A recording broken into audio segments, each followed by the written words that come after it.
என் இனிய உலகத்தமிழ் மக்களே, தாய்மார்களே, பெரியோர்களே, சிறார்களே, என் அருமைச் சீடர்களே, யோக நண்பர்களே, யோக விரும்பிகளே, உங்கள் அனைவருக்கும் என் இனிய காலை வணக்கம்.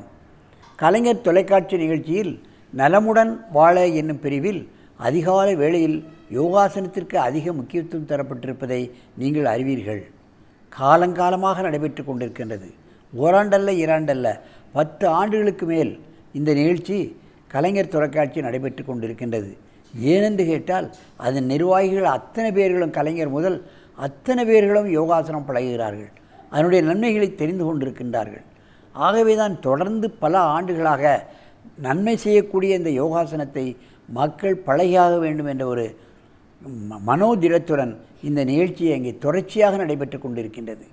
அந்த நிலையில் இன்றைக்கு பாருங்கள், நமது அரங்கிற்கு முனியப்பன் ஈரோடு சத்தியமங்கலம் அங்கே முனியப்பன் யோகா மையம் என்று வைத்து அவருக்கு 36 வயது ஆகிறது. திருமணமாகி குழந்தைகளெல்லாம் இருக்கின்றது.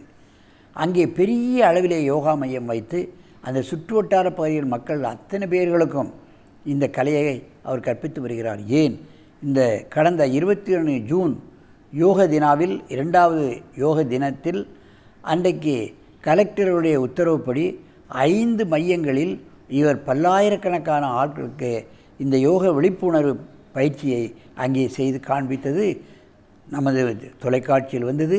அத்தனை பத்திரிகைகளிலும் வந்தது. மிகவும் பாராட்டுதற்குரியது. குடும்பத்தோடு இந்த கலையை அங்கே வளர்த்து கொண்டிருக்கின்றார். அவர் இப்பொழுது எனது சீடர். இங்கே வந்து 500 ஹவர்ஸ் யோகா டீச்சர்ஸ் ட்ரைனிங் பழகி கொண்டிருக்கின்றார். அவர் மக்களுக்கு எல்லோருக்கும் இந்த கலையை கற்றுக் கொடுக்கின்ற ஒரு வெறியுடன் இந்த துறையிலே இறங்கி இதை பயின்று கொண்டு மற்றவர்களுக்கும் கற்றுக்கொண்டு இருக்கிறார். இப்பொழுது அவர் காக்காசனத்தை முதலில் செய்ய போகிறார்.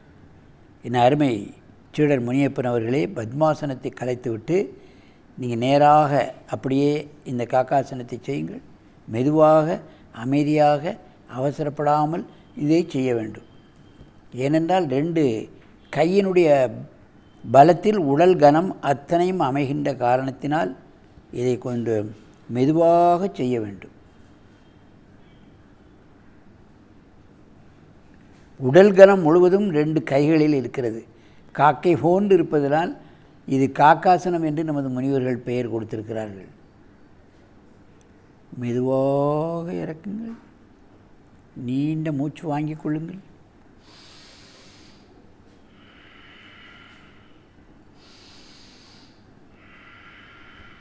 மீண்டும் ஒரு முறை செய்யுங்கள்.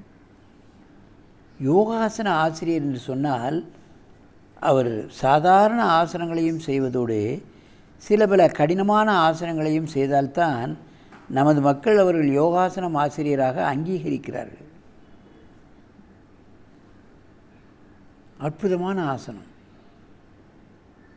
ஜீரண கருவிகள், நுரையீரல், மூளைக்கு இரத்தம் பாயப்படுகிறது, கால்களுக்கு பலம் பெறுகிறது, கைகள் பலம் பெறுகிறது. ஒரு சின்ன ஆசனத்தினால் எத்தனை உறுப்புகள் பயன்பெறுகிறது என்பதைத்தான் நாம் கவனிக்க வேண்டும். மெதுவாக இறக்குங்கள்.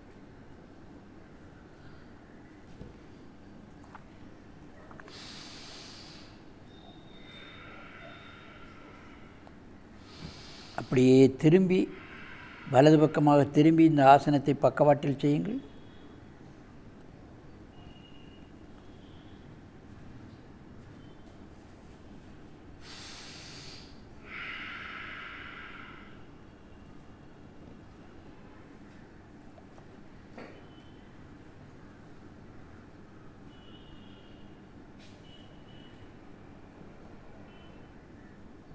கைகள் எப்படி வைக்கப்பட்டிருக்கின்றன, கால் முட்டி எங்கே வைக்கப்பட்டிருக்கிறது என்பதையெல்லாம் பார்க்க வேண்டும்.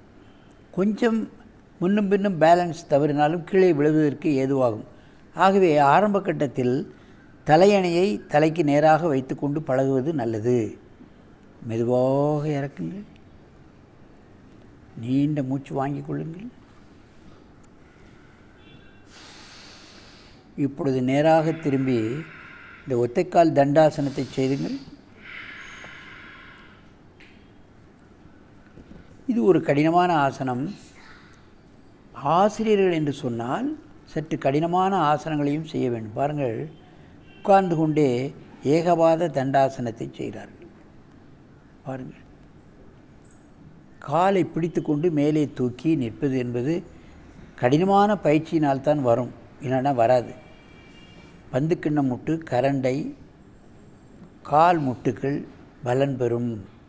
சில பேர்களுக்கு முட்டில் வலி, கரண்டையில் வலி, பந்துக்கிண்ண முட்டில் பிரச்சனைகள் வரும்.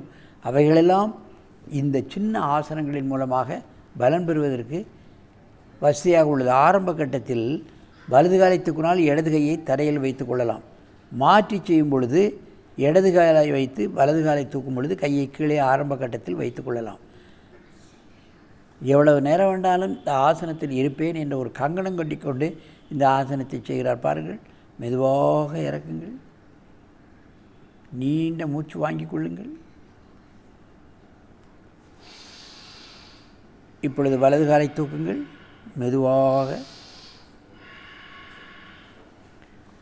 36 வயதுடைய திருமணமாகிய குழந்தை பெற்றவர் இது போன்ற ஆசனங்களை செய்கிறார் என்று சொன்னால் அவருக்கு கலையை வளர்க்க வேண்டும் என்ற ஒரு தனியாத ஒரு ஆசை.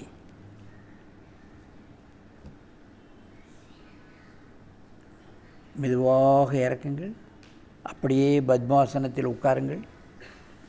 என் அருமை பெரியோர்களே, தாய்மார்களே, இதை பார்க்கின்ற யோகாசன ஆசிரியர்களே, நீங்களும் இது போன்ற பல்வேறுபட்ட ஆசனங்களை பழகி தான் ஆரோக்கியமாக இருந்து கொண்டுவதோடு மக்களுக்கும் தான் பெற்ற இன்பம் பெருகுக இவ்வையகம் என்ற பழமொழிக்கு ஏற்ப இதை மற்றவர்களுக்கும் கற்றுக் கொடுக்கிறார்கள். ஆகவே யோகாசன ஆசிரியர்கள் எல்லோரும் இதுபோன்ற கடினமான ஆசனங்களையும் பழகிக்கொள்ள வேண்டும். அது லகுவான ஆசனமாக மாறிவிடும். அனுதினமும் சாதனை செய்தால் நிச்சயமாக நாம் அதில் வெற்றி காண முடியும். ஆகவே யோகாசன ஆசிரியர்களே, மாணவர்களே, இதுபோன்ற ஆசனங்களை பழகி எல்லோரும் யோக நிபுணர்களாக மாறி மற்றவர்களுக்கு கற்றுக் கொடுத்து மக்களை நோயின்றி 100 ஆண்டு வாழ வழிவகை செய்ய வேண்டும் என்று கேட்டு உங்களிடமிருந்து விடைபெறுவது ஆசனம் ஆண்டியப்பன். வணக்கம்.